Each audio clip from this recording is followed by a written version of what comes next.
Good morning, everyone. Happy Sunday. We're all on a sugar high, maybe, right? We're so glad you're here this morning, and we're going to bring in people from the back as we get started this morning. This is the last Sunday of October, and our series theme has been Let Go and Let God. So this morning we let go of anything that has happened before this very moment, and we center into that knowing that right here, right now, God is the one presence and power. So if you are paying attention, join me in that knowing. The people in the first few rows, I think, are, right? So everyone else, come on in and join us as we center into the awareness of that presence and power that is God here in this place.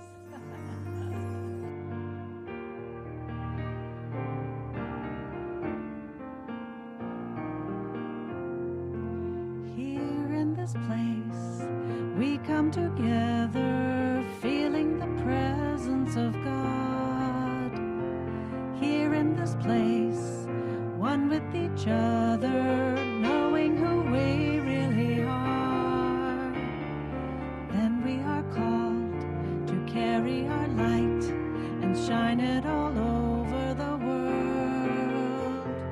Here in this place, we feel acceptance. Here in this place, we feel connection. Here in this place inside, we feel the presence of God. We feel the presence of God.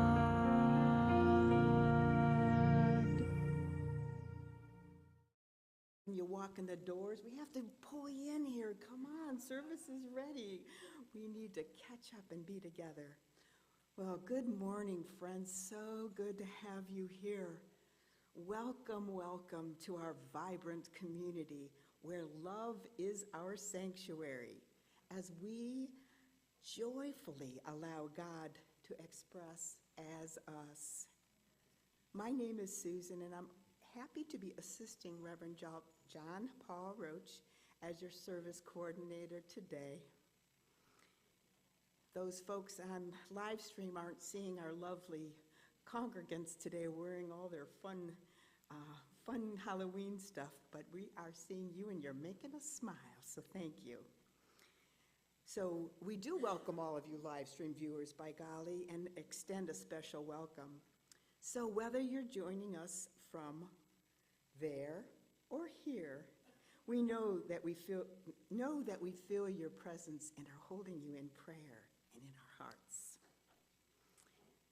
At Unity Spiritual Center, we are about transforming lives. In addition to a dynamic Sunday morning experience, we offer so many opportunities throughout the week to expand your awareness of God and bring us closer to each other. Next Saturday is our fall program closing celebration. It's been a great program.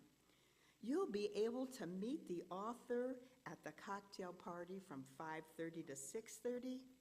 Then we have banquet, and we love banquets. It includes dinner and an evening with Paul John Roach from 6:30 to 8. He will share some insights, do a question and answer, and then sign books. What a perfect opportunity to showcase Unity Spiritual Center with a nationally known Unity author. Registration is required for each event, and tomorrow is the last day you can register for that. Saturday, November 12th, from 10 to 6, is the Gratitude Holistic Fair, sponsored by Harmonic Journeys. We could still use a few people for the Unity table that day. Please contact Cindy Christman or Jessie St. Christopher if you would like to volunteer. And here comes Missy Michelle with a wonderful announcement.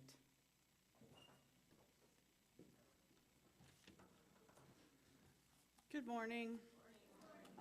For those of you that don't know me, I'm Michelle Coles. I am currently on the nominating team committee and I'm the chairperson of that committee.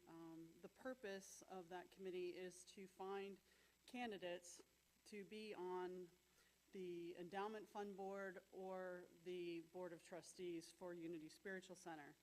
And we're currently looking for anyone who might want to help raise our prosperity consciousness and be a part of the endowment fund team. If you are a member and if you feel drawn to serve, to be on this board, please see myself or Karen Casimir or Todd Bartimal for more information. The only requirements according to the bylaws is that you be interested in helping Unity Spiritual Center grow and thrive. So take that into consideration. Thank you. Thank you, Michelle. Now I'd like to call up our board president, Greg Scudderin. Thank you, Susan. Just wanted to give everybody a very quick update on our Raise the Roof campaign. If you haven't had a chance to see the goal thermometer we have displayed in the lobby, we're at 36,311, so we're 72%-ish, thereabouts, of the way to our goal. And I just wanted to say again, thank you so much to everyone who has donated and pledged. And if you have not yet done so, please look inside your heart and see what you might be able to do for us in reaching that $50,000 goal. Thank you. Thank you. Nice. Nice. Let's hit that goal. Bring it up. Thank you very much. All righty, friends. So be sure to look at our website for detailed information on what's happening here, which is a lot. If you're here in person, you could take the bulletin insert with you or pick up a flyer on your way out.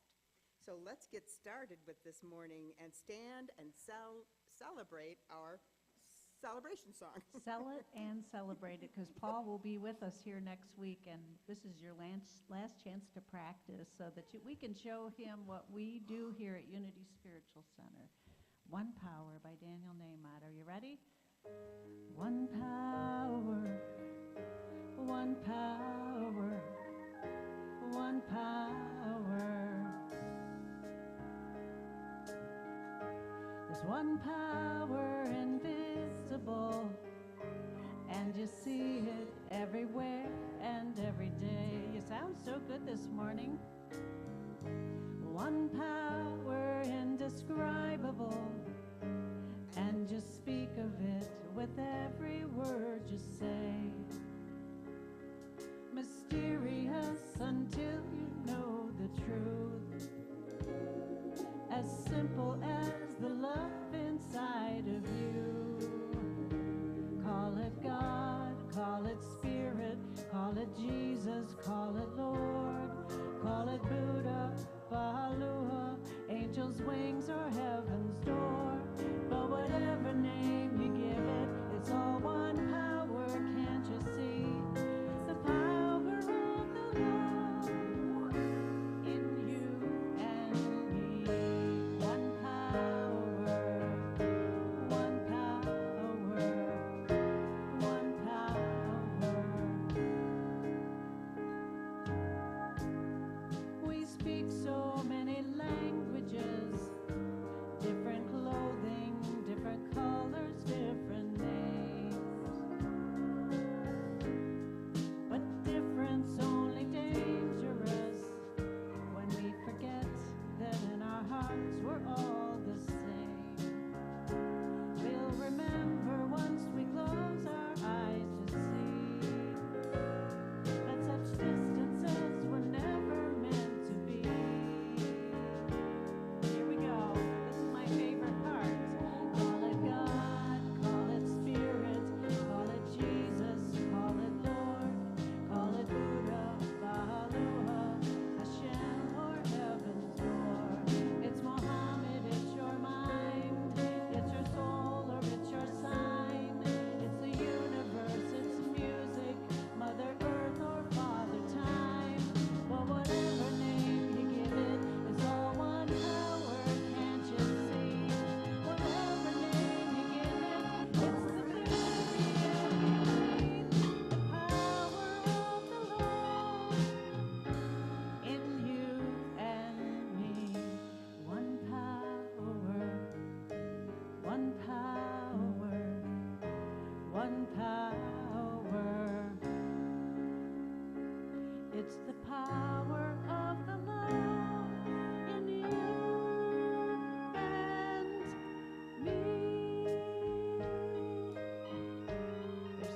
and power.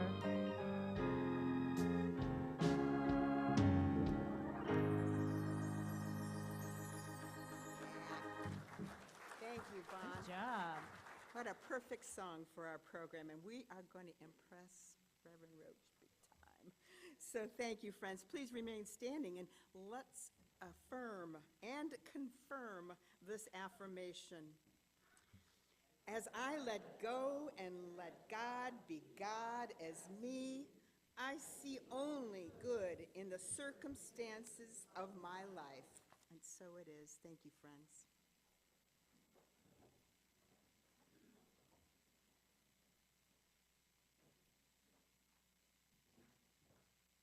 Well, good morning. My name is Jessie. Thank you. And the daily word for today is protection.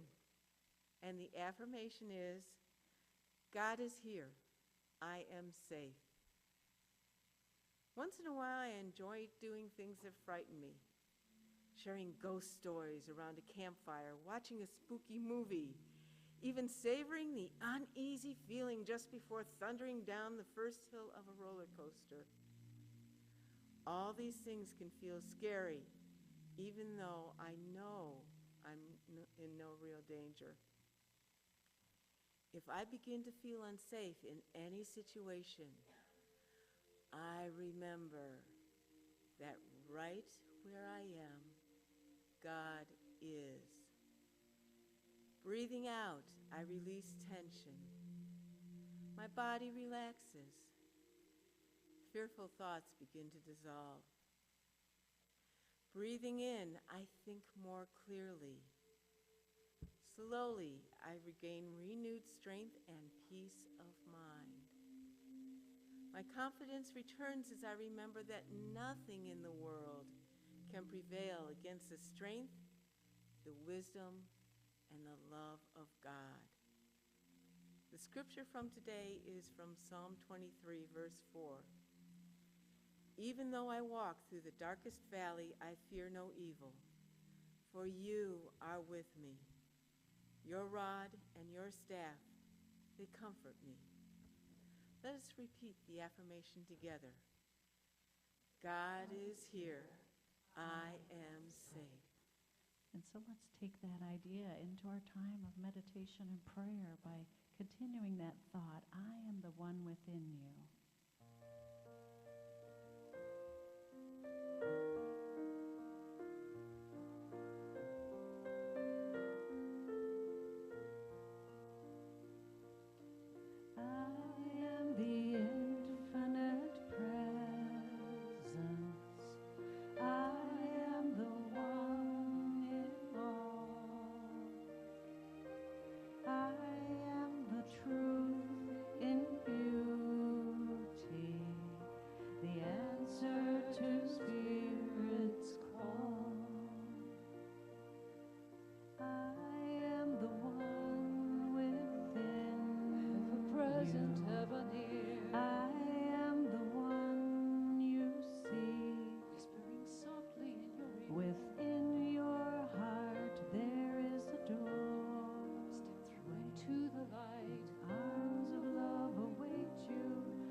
Prepare for meditation, first of all, by remembering that we are, in truth, the answer to Spirit's call.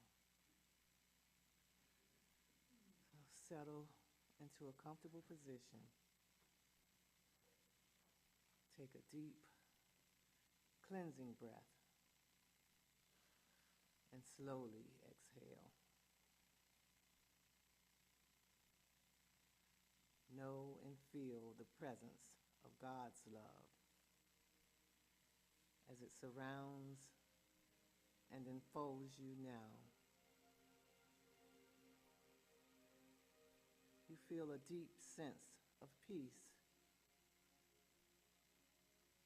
The essence of your being, God, is your every breath. God in you, God as you, is the source. You're one with God in all of life. Joy, peace, love, and happiness abound in you and through you, for it is all you, all infinite presence. For there is no time, no place, no state where God is not. It's been said that religion is mankind's search for meaning in this life, a search to understand one's purpose for living. It seeks to give us an understanding of where we have come from and where we are going after this life. And yet, there is but one ultimate truth. In the beginning, God created you as you are, a unique expression of itself, a divine being. With each faithful, bold, daring, and courageous step, your only purpose in life is to be an expression of divine love. Love, looking upon all you see as the divine. In doing so, you extend innocence, beauty, and joy to everyone and everything. Divine power is the creative energy that fuels the entire universe. It is the conduit from the invisible to the visible. You are that divine power. You are powerful beyond your wildest imagination. Divine power gives voice to your thoughts. What you give voice to vibrates throughout your body. Speak only what you want to create. More importantly, your energy must vibrate with the certain, unwavering knowledge that what you want to create is already done. Rest in the knowledge and power of God, the power within you, as you feel the realization of your absolute highest good in the silence.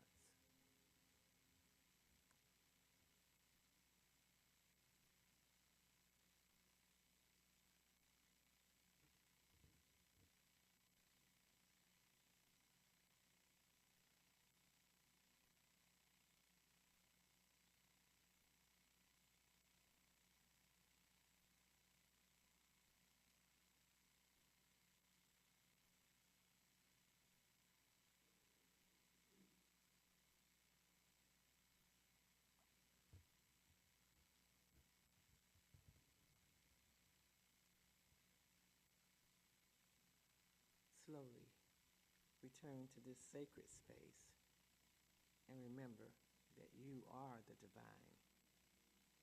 You are love. You are that golden thread that unites us all.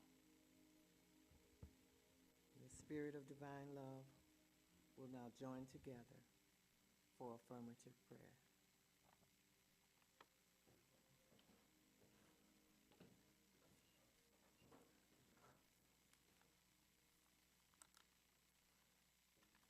Good morning. We're going to pray a different way this morning. So I invite you all to open your eyes. And I invite you in your mind to go outside and stand in the grass right behind me. Look up at the sky and feel the earth underneath your feet. Oh, our Mother the Earth. Oh, our Father the sky. Your children are we. We've spent the last 6 weeks learning about your people, their differences and commonalities. We mostly agree there is only one God with many different names, many different ways to worship and learn from you. One Spirit running through all of our lives. Teach us to love and accept every single person and every different way we come to love and honor you. Help us to remember the absolute one thing we all have in common. We live on Mother Earth. May we respect her and always strive to be good earth stewards. I pray we all seek to heal the division between peoples and attend to the relationship among all forms of life. Great Spirit, you made us and gave us this land that we live on.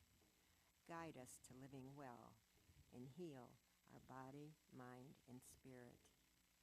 We are not separate from anyone or anything in this universe. When we come to you for counsel, we know every approach to the divine is acceptable. Many forms leading to the formless. Our lives are connected to everything around us in the natural world, not above the rest of existence, but woven into it. May I stand like a sacred tree before you, tall and proud, a shelter for anyone who seeks your ways. And I say thank you, Mother, Father, God. Aho. And a quote from Black Elk. The earth is your grandmother and mother, and she is sacred. Every step that is taken upon her should be as a prayer.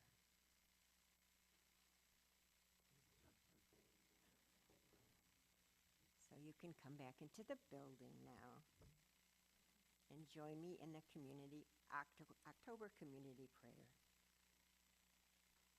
Divine Mind, when I let go, I am placing my trust in you, for you are my source of infinite potential and all possibilities. When I let you, God, I know your growth will bless my life in the most wondrous ways with perfect outcome. It is in faith that I let go and let God. Amen. So love and blessings to you all. My name is Margie, and I will be available for prayer after service along with my sister Susan. And a reminder that please remember that the sanctuary is for you. You can come anytime and sit in there. Take pause and connect with our Unity Spiritual Center. It's a chapel of peace and serenity and a dedicated place for prayer. And also a reminder that it's a wonderful way to connect with our community on the 8 o'clock prayer call that we do Monday through Friday. Thank you.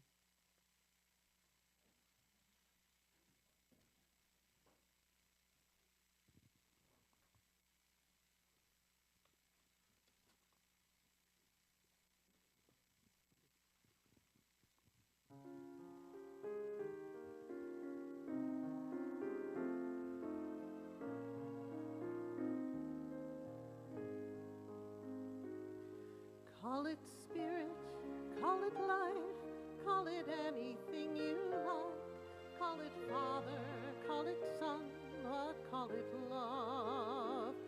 Call it wisdom, call it word, call it ever-present Lord. Call it universal mind, but call it love. The peace that surrounds you doesn't care. There are no labels you can define. It simply is and always will be, no matter what we do, the beginning and the ending by design. Call it spirit, call it life, call it anything you like. Call it Father, call it Son, but call it love. Call it wisdom, call it word, call it ever-present Lord. Call it universal mind, but call it love. It is time to put aside the rules of language and let them not interfere with what we do. We share a common ground.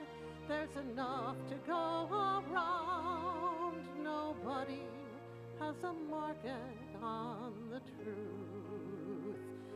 Call it spirit, call it life, call it anything you like. Call it Father, call it Son, but call it love. Call it wisdom, call it word, call it ever-present Lord.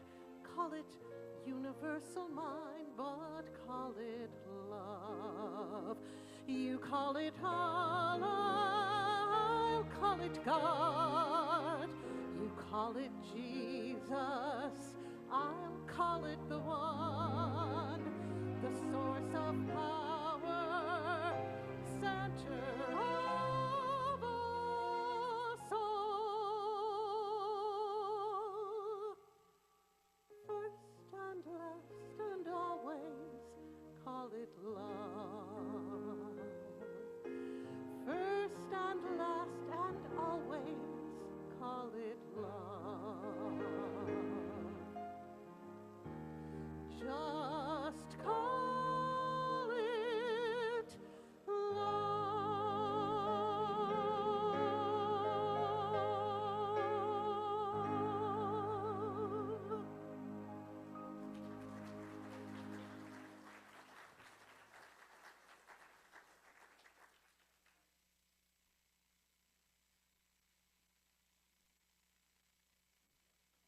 So hello and welcome to our 7th in the series on Unity and World Religions. I'm Paul John Roach, Unity Minister, and also the author of the recently published book, Unity and World Religions.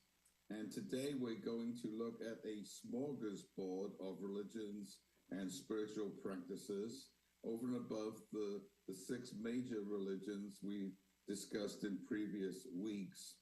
I don't know if we can cover everything because there is so much to cover, but we'll give it a good try anyway. From India, there are 2 religions that arose on the subcontinent that are quite fascinating. Jainism, which originated close to the time of Buddhism, is a religion of extreme non-violence, ahimsa, and is quite common in parts of India. And also Sikhism, which is an interesting blend of Sufism and Muslim ideas with Hinduism. And that is centered around Amritsar in the Punjab, northwestern India. And again, a fascinating religion, a very compassionate religion, and yet also one that Sikhs will defend very strongly, and they have a noble warlike tradition as well as being people of peace, so interesting balance there, but noted for their great generosity. From China and Japan, we have Confucianism, which I believe I mentioned in Taoism, and again, a very profound set of beliefs, societal and personal ethics, some wonderful books written by Confucius. And of course, the I Ching is a very profound text of prophecy and spiritual understanding. Shinto is limited to Japan itself, a very ancient religion there. And the temples are very beautiful, often set amidst wonderful trees. And it's an earth-honoring religion and has a peacefulness about it. From the Middle East, we have Zoroastrianism, which predates, of course, the Muslim influence in that area. And that's influenced, in turn, some of the thought of later Judaism and Christianity, in the sense that a dualism comes in that is not present in Judaic ideas, and the light and the dark, the power of good and evil. And the other religion that arose much more recently in the 19th century was Baha'i, again, which is quite a universalist teaching and similar in some ways to unity. And they've done a lot of work with world peace and justice on the planet. So those are 6 religions that I talk a little bit about in the book when I cover those particular geographical areas. Indigenous religions, we could write books about this, because before all the major religions, there were for thousands of years indigenous religion and spirituality, and we can still see it alive and well in Africa, in the Americas. Both North and South America have their indigenous traditions, and we may be familiar a little bit with Native American or First People spirituality, which again is quite profound. Asia too has its own indigenous teachings, and Australia, and again, the teachings of the Aborigines and the use of geographical and ecological aspects to their spirituality is quite fascinating. Many of the teachings, of course, especially the ones that originated in Africa, came, unfortunately, you could say, with the slave trade to America, and influenced American religions to a degree, and are still alive in some of the blends between the African traditional beliefs and Catholicism, and in other regards. So things like voodoo and others. Again, an interesting mix, a blend of these beliefs. In terms of indigenous, shamanism, which originated as a term in Mongolia, but now covers any person that sort of steps between the two worlds, the world of everyday reality and the spirit world, and the man or woman who's able to make that jump, or sometimes through the use of drugs, sometimes through the use of trance, meditation, whatever, but the ability to move easily from one realm to another, or to move also in the realms of the subconscious. And so the shamanistic tradition is alive and well, and has been for thousands of years, and is quite fascinating again. And it's often based in understanding of the natural world. And one thing about indigenous beliefs is there's not such a rigid separation between the sacred and the profane, the holy and the secular.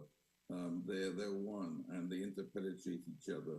And I think we're getting back to that idea in some of the modern practices that we see in New Age beliefs, whatever. And that idea is everything is connected in a seamless whole, rather than that there's holy things and then there's unholy things.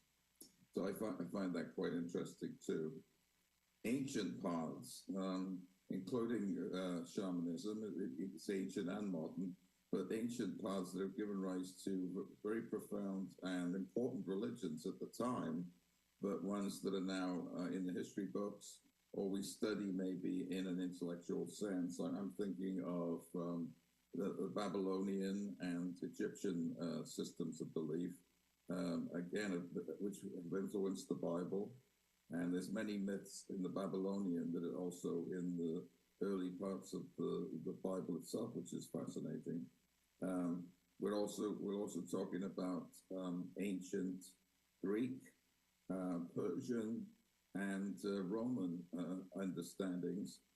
What I find fascinating is the pantheons of the gods in these religions are similar to each other. Of course, Rome borrowed a lot from Greek mythology, but they're also similar to what we see in Hinduism as well. And all these different civilizations arose from an Indo-European base, and so they have commonalities that they share. And the same is true with the Celtic pantheon of understanding as well. All these are fascinating systems of belief and quite subtle in many regards and well worth investigating. And we still enjoy listening and reading about the Greek myths, and the influence modern thinking as well in terms of TV and movies. And so they're still alive. Again, the Arthurian legends of Celtic Britain are still very popular and a living tradition. So it's fascinating to see that these are still not quite dead. There's still a living energy about them that informs us today. And I love that. One particular goddess that I have been drawn to for the last few years is the goddess Saraswati, and she's the consort of the creator god Brahma. And I mentioned it in the Hindu talk. But Saraswati to me is fascinating because she represents a number of things. First of all, learning and music and the arts. And so she's often depicted with a veena, like a sitar, playing music. But she also has a book in her hand and prayer beads. And she's the goddess of knowledge and understanding. But she's also the goddess of the flow, the flowing water. And I guess this is part of creativity, right? In order to be creative, you're part of that flow. And so she represents the water. She has a sacred river named after her. And wherever water is there's usually swans. And her consort, her vehicle is the swan. Now, what's fascinating to me is that in the Celtic tradition, there is a goddess named Brigid, who later became Christianized as Bridget, Saint Bridget. And Brigid was also associated with water, the goddess of water, and her vehicle is also the swan. They're often both symbolized as in white costumes, and like Saraswati, Brigid is the goddess of learning and poetry and understanding, and also blacksmithing, so the craft of blacksmithing. But I like to think that these archetypes that created these individual goddesses originated perhaps thousands of years ago, somewhere maybe in the Caucasus or whatever the early Indo-Europeans were, and has spread, one to India, the other to Ireland and Wales and the west of Europe. And yet they share a commonality. And this is the thing about the archetypes, is that they are meaningful in different cultures. So that's quite fascinating to me. The same is true in Bath. If you go to Bath in England, many of us may have been there and seen the Roman baths. The goddess there, Aqua Sulis, is a Celtic goddess. And yet she is linked with the Roman goddess Minerva. So the Romans took over. They knew they couldn't stamp out Sulis, so they took it over and called her Sulis Minerva. Had their own goddess as well. But you can't beat them, join them. We'll talk more about that idea of eclecticism a little later. One aspect of many of these indigenous and ancient religions is a high regard for nature, as it is in modern-day Hinduism, and the tree of life. And in the book, I talk a little bit about the tree of life and how it keeps growing in different cultures and traditions. In the Garden of Eden, of course, we have two trees, right? The tree of life and then the tree of the knowledge of good and evil. And they're key trees in understanding what happens to man and or humankind, and how we can lose it in order to find it. At the end of the Bible, there are the river of life, and along the river are all the trees for the healing of the nations. And again, so we have that tree image. Many trees throughout the Bible as well, different parts of it. And you could say that the cross is a form of a tree, right, on which Christ crucified his ego so that his spirit could be resurrected. In Judaism, of course, we have the tree of life itself, the Kabbalistic tree of life, which is rising in the heavens and coming down to earth. And in Hinduism, you have the same idea. The sacred banyan tree has its roots in heaven and its branches down below. And so it's the interpenetration of spirit into matter, which may be a symbol also for the Jacob's ladder, right? Because the angels are rising and descending on that tree, that ladder tree, which is also very interesting. The tree represents also the axis mundi, the center around which everything unfolds, the axis of the world. And we see that in the sacred ash tree of Norse mythology. The Buddha famously meditated under the fig tree, the Bodhi tree, the tree of wisdom. And every temple in Buddhism usually has a fig tree growing to represent that tree of wisdom. In our modern times, Charles and Myrtle Fillmore were very attracted to nature and moved from Kansas City down to Lee Summit and Unity Village, partly because they wanted to be out in the country and knew that God was very close to them in that natural world, had orchards and forests and etc. And I love to go to Unity Village because it still has that quality of rural beauty in the midst of the city now, because Kansas City has expanded so much.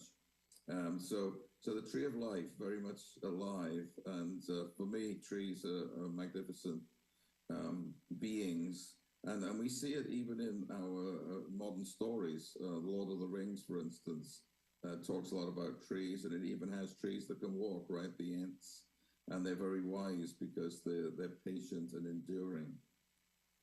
So eclecticism, as I mentioned earlier, the Romans were very big on this. They took a lot of their understanding initially from Greek mythology, from Etruscan understanding, and from others. So they were never shy of bringing on board something that made sense to them. They took a lot from Egypt and the theology of Egypt. And one of the biggest cults in the Roman Empire was the cult of Mithras, and which was associated with the slaughtering of bulls. And that's a whole thing as well that we could talk about, the fascination of humankind with cows and bulls, because obviously there's the holy cow of India, but there's this sacred bull or cow that's honored in bullfighting. So that tradition goes back thousands of years too, this idea of the bull being a very potent symbol of power and authority, and also that which cannot be controlled. Famously, of course, in the Theseus myth, the Minotaur, right, that guarded the catacomb there, where Theseus had to rescue the princess Ariadne, was a half man, half bull. So interesting. Let's see. Eclecticism, you'll see it in Hinduism. You'll see it in unity, right? Because we have taken, and Charles and Myrtle took many ideas from different religions, spiritualities, and brought them together. And the reason why that's successful, I think, is because everything is a facet of the great diamond of truth, right? So we can bring things on board. Some people don't like that. They say, oh, we're watering down things by bringing in things from one part and another and making it fit. Well, I think that's okay because Judaism led to Christianity. There's much in Christianity that is Jewish, and in fact, there's more in terms of the gospel about Jesus that's Jewish than there is a gospel of Jesus. When they came around to create Christianity, they borrowed a whole lot from Judaism rather than from what Jesus actually said, and that's another sermon in and of itself, right? Old is new, there's the renewal aspect as well as the eclectic aspect. And we see that in movements like Wicca, neo-paganism, a fascination with earth religions, a fascination with the mother, the female, because we've been dominated in the West by the male image of God. And so that fascination with that. The occult, many aspects of it going back to ancient Egypt. We get the occultism in the late 19th century and through to today. And then we have New Age ideas, which again is a bit of a smorgasbord in itself. Bringing on things that make sense for those people who are interested in New Age ideas.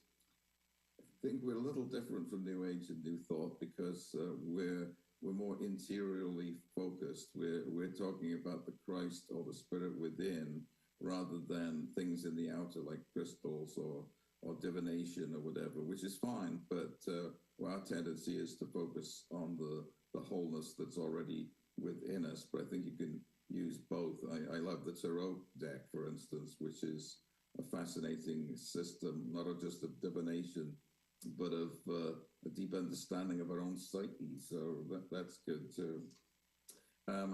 Alternatives. Many religions were founded, or spiritual moves were founded as an alternative to something. When things tend to become stultified, then there's a renewal. And I think the Buddha was a little upset with the stultification of the Brahmin priests of his age and wanted something new.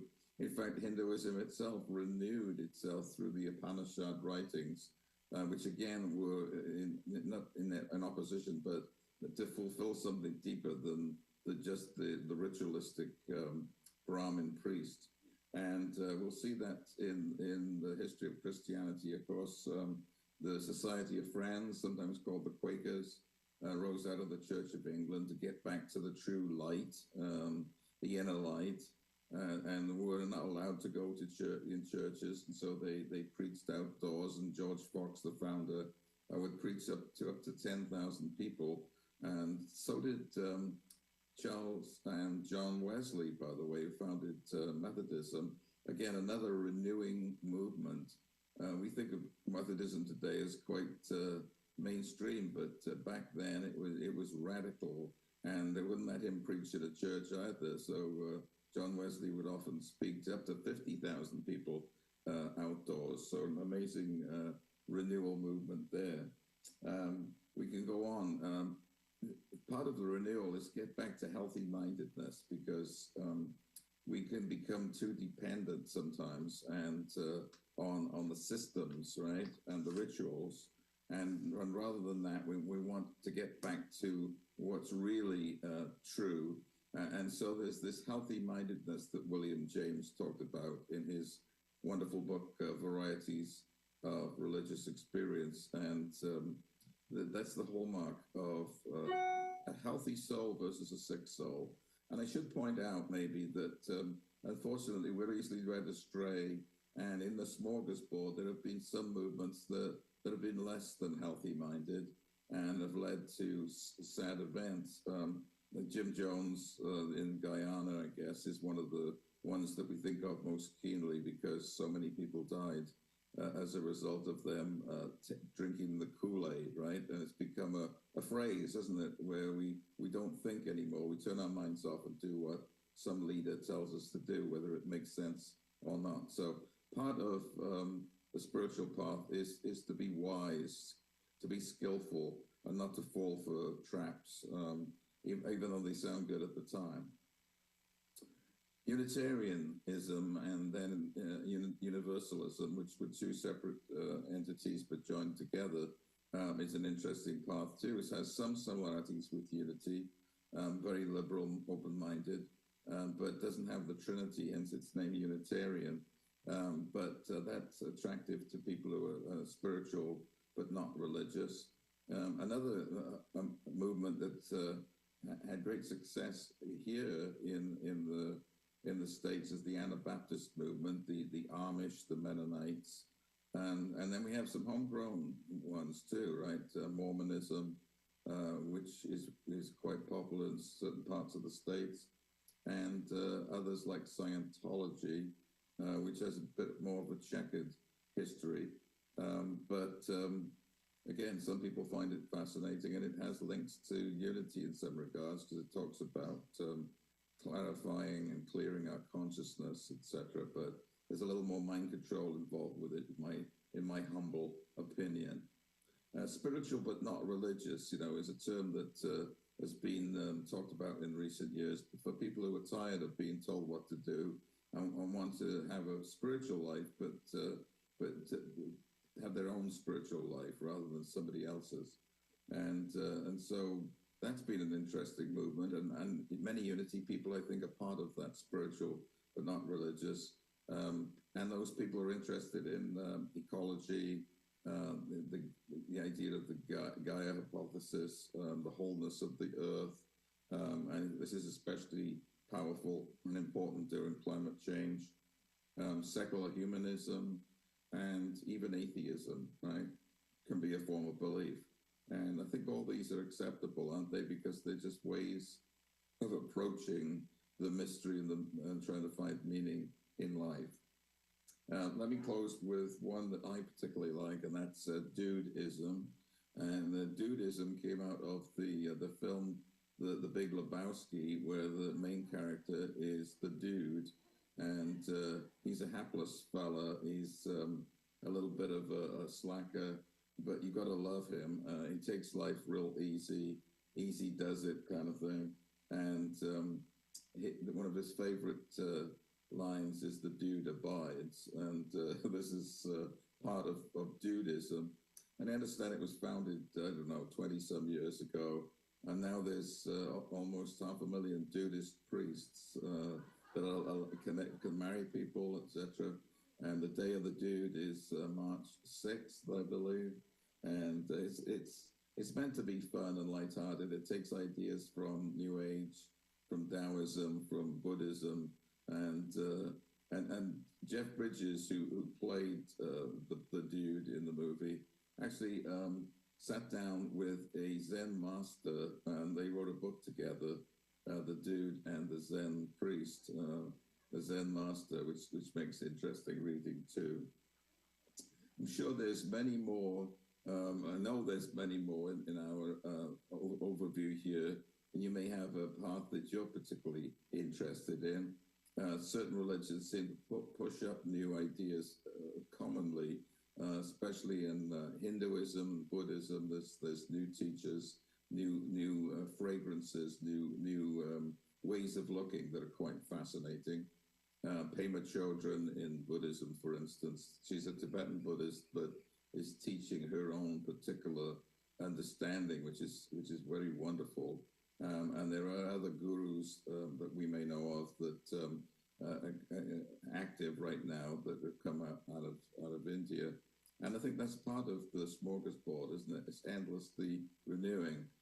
As long as humans are curious and want to find out why we're here, where are we going, what's it all about, there's going to be a spiritual path associated with that.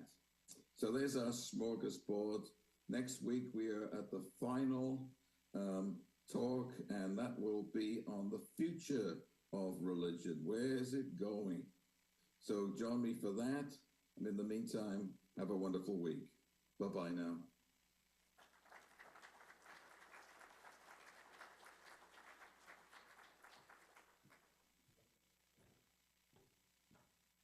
That was really fascinating, wasn't it? I think that's what I've liked most about this whole series is the idea of the golden thread that connects all traditional, spiritual, and non-secular ways of life. And I kind of look at it like as many people as there are on the planet, there are that many paths to a spiritual life. Unity honors the universal truths of all religions and respects each individual's right to choose their own spiritual path. So consider the smorgasbord of approaches that humankind has chosen as ways to seek that connection to the divine, such as, like he talked about today, atheism, Wicca, voodoo, Scientology, dudism. I didn't know there was such a thing. And just recognize, though, the important thing, recognize any bias that you might have as you hear about them or as you read about them in your chapter this week. Any other approaches, and place your attention on the second unity principle, that we are each a unique expression of the divine. God created with sacred worth. Release any judgment that you have and just affirm that we are all inherently good. And just reflect on your deeper understanding by asking, who am I? What do I want? And what is my purpose? That's a great spiritual practice. And so we have our final commitment card this week. If you don't have one, did not pick up the purple card, raise your hand and someone will bring you one. If you're here for the first time today, or if you've missed some of the Sundays during the series, all the colors are back there. Feel free to take one and place them on the web after the service so we can fill up this rainbow of our commitment and our intention that we've deepened, I think, throughout the experience this 7 weeks. So we're going to affirm this, and it's so powerful if you are willing to insert your name on that line and speak it out loud as we will affirm it together.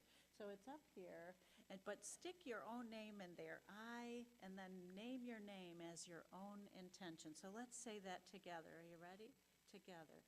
I, Bonnie, will honor all paths as I follow my bliss, knowing we are all returning to oneness.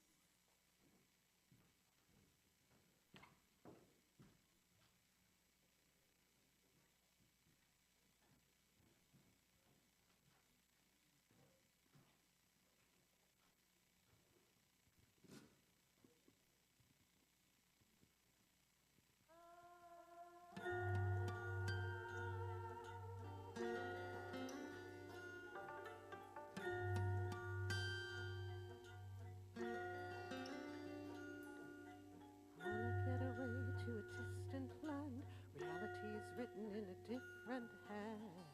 Still you recognize the call of graffiti on a temple wall. Scrawled on the bricks and mortar, it's calling you away, dissolving all your borders to recreate your field of play. Say so long to the way you used to think before. Say goodbye to the way it used to be. There's a new world waiting, open up your door to the rest of your destiny.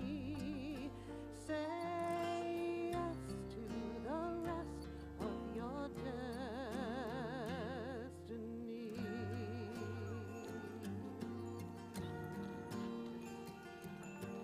Look out, here comes a brand new plan. Folks back home will never understand how this land's got a hold on you. Can't explain it, but you know it's true. This place feels like a good friend. You think it would feel strange, and yet you're not afraid to let your whole life change.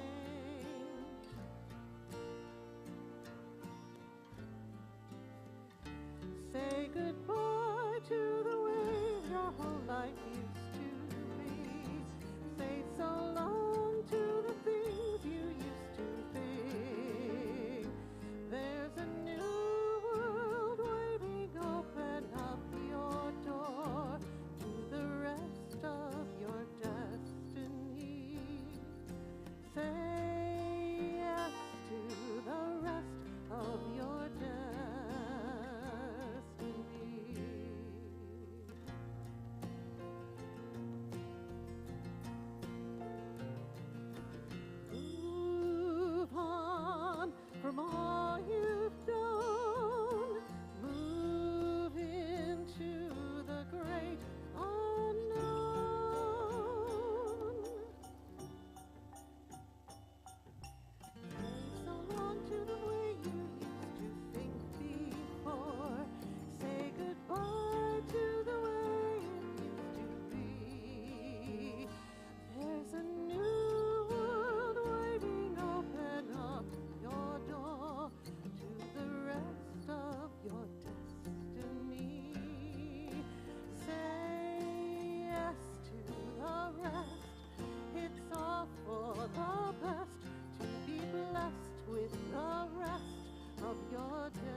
Thank you. Thank you. It's been a really fabulous morning.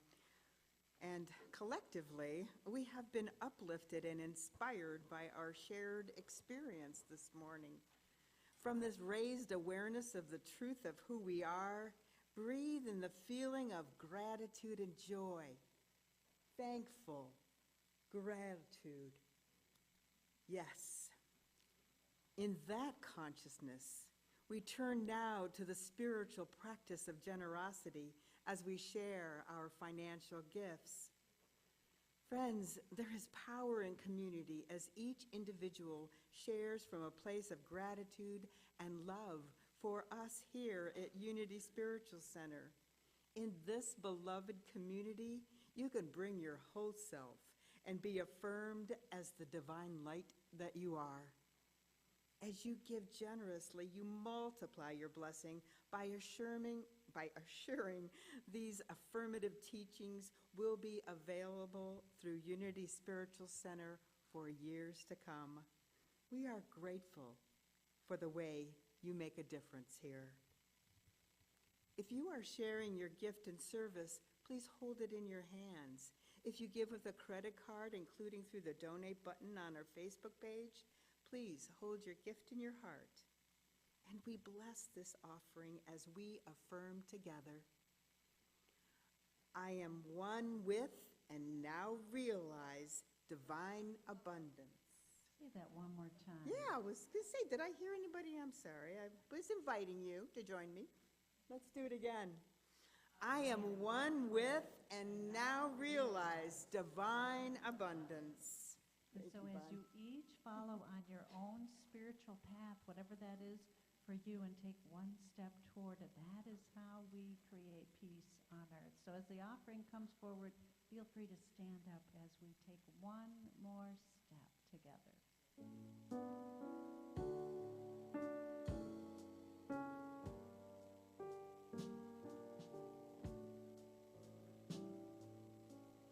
Here we go, one more step. One more step. We will take one more step till there is peace for us, and everyone will take one more step. One more word. One more word. We will say one more word till every word is heard by everyone. We'll say one more word. One more prayer. One more prayer. We will say one more prayer till every prayer is shared by everyone. We'll say one more prayer. Sing it out. One more song. One more song. We will sing one more song till every song is sung by everyone. We'll sing one more. Take it a little bit softer together. One more step. We will take one more step till there is peace for us, and everyone will take one more step. Thank Please you. be seated. Please be seated. Yes, isn't that so lovely? Oh, thank you. And we bless these gifts and prayers. We recognize God as our source. We recognize each giver as a channel through which God's good flows. We are grateful for the clarity, the focus, ease, and grace through which our work is done. God's good moves us to action, and we are so grateful. In our service today, we have raised our consciousness through prayer, message, music, meditation, and gratitude. From this place of high consciousness, let us now join our search team in affirming together. Joyously, I am affirming that the right minister is drawn to this congregation, and our congregation is drawn to this right minister in perfect divine order, and I am grateful. Thank you, friends. Unity Spiritual Center gives a portion of our offering to several other organizations, including a special organization we select each month. This month, we'll be giving 2% of our offering to Voices for Children. This Lorain County nonprofit recruits and trains volunteers as advocates to represent the best interests of neglected and dependent children who have been removed from their homes. We are so glad you joined us this morning. It's such a pleasure to see all of you here. And a special welcome to our new guests, both here live or on our live stream. If you're here in person for the first time, or you're new and have not received a welcome bag, please pick one up at the concierge table. Please join us in the community room for fellowship. Stop on the way there to register for the fall program celebration. You don't want to miss that. Next Sunday is Change for Kids. Please bring your spare change and dollar bills with you. And next Sunday, we have Reverend Paul John Roach here in person to share that thing you talked about, the future of religion, chapter 8 in the book. We encourage you to be here in person as well. And we have Eric Fancher singing for us next week. Fancher, thank you. And we will look forward to seeing you all here. So let's go ahead and stand up and sing our closing songs. We'll see you next week. And don't forget, Bonnie was going to say something. Two more things. One of them is don't forget to fall back next week or you'll be here by yourself before the service starts. Right on. You'll get to watch all the behind-the-scenes stuff. Also, if you're coming to the banquet, keep in mind he's doing a Q&A as part of Paul's presentation during the banquet. And so think of your questions. If you've had some questions in your group or you have some questions about anything in the book, a dynamic Q&A depends on dynamic good questions. So have some questions to bring along if you're coming to the banquet. Now our closing songs.